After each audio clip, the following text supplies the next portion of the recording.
वारंवार या संदर्भामध्ये अशा प्रकारची चर्चा होणं दुर्दैवी आहे। मात्र शरद पवार साहेबांच्या राष्ट्रवादीकडून या संदर्भामध्ये जे सांगण्यात आले त्याच्यावर आपण सर्वांनी विश्वास ठेवायला पाहिजे। शेतकरी कामगार पक्ष हा या महाराष्ट्रातला या मातीतला एक महत्त्वपूर्ण पक्ष आहे। काँग्रेस आणि शेकाप या दोघांची मैत्री आणि वैचारिक जे भिन्नता आहे ती आपल्या सगळ्यांच्या समोर आहे। मात्र फासिझम आज देशामध्ये आपली चरणसीमेवर असताना शेकाप सारख्या पक्षांना सोबत घेऊन चालण्याची एक भूमिका ही इंडिया अलायन्सची आहे।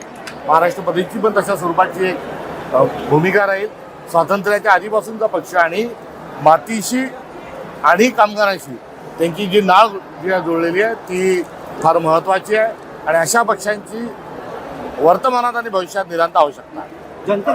देवेंद्र फडणवीसांचं एकंदरीत पाताळयंत्री त्यांचा स्वभाव आणि मनुवाद्यांना धार्जिनं असणारी त्यांची जी भूमिका आहे आणि थेट रेशीम बागेतून ते तयार झालेले असल्यामुळे ही शिक्षण व्यवस्था पूर्ण बदलण्याकरता आणि केसांनी गळा कापण्याचं कौशल्य त्यांच्याजवळ असल्यामुळे ते या पदावर जातील ही जी शक्यता वर्तवली जाते ती काही चुकीची नाही। आणि ते तिथे गेल्यानंतर जे वैज्ञानिक सिद्धांत आहेत ते काढून त्या ठिकाणी मनुस्मृतीचे श्लोक घालण्यासाठी RSS आणि भाजपकरता सगळ्यात सोयीचा माणूस आहे। त्यामुळे प्राधान्याने त्यांचा विचार होऊ शकतो। मोदी जे आहे त्यांना मी मागच्या वेळेला त्यांचा उल्लेख दलिंदर केल्यानंतर एक वादंग उठवलं होतं। पण दलिंदर हा शब्द जो आहे तो संस्कृतमधला काय याची तेव्हा ओहापोह झाला होता।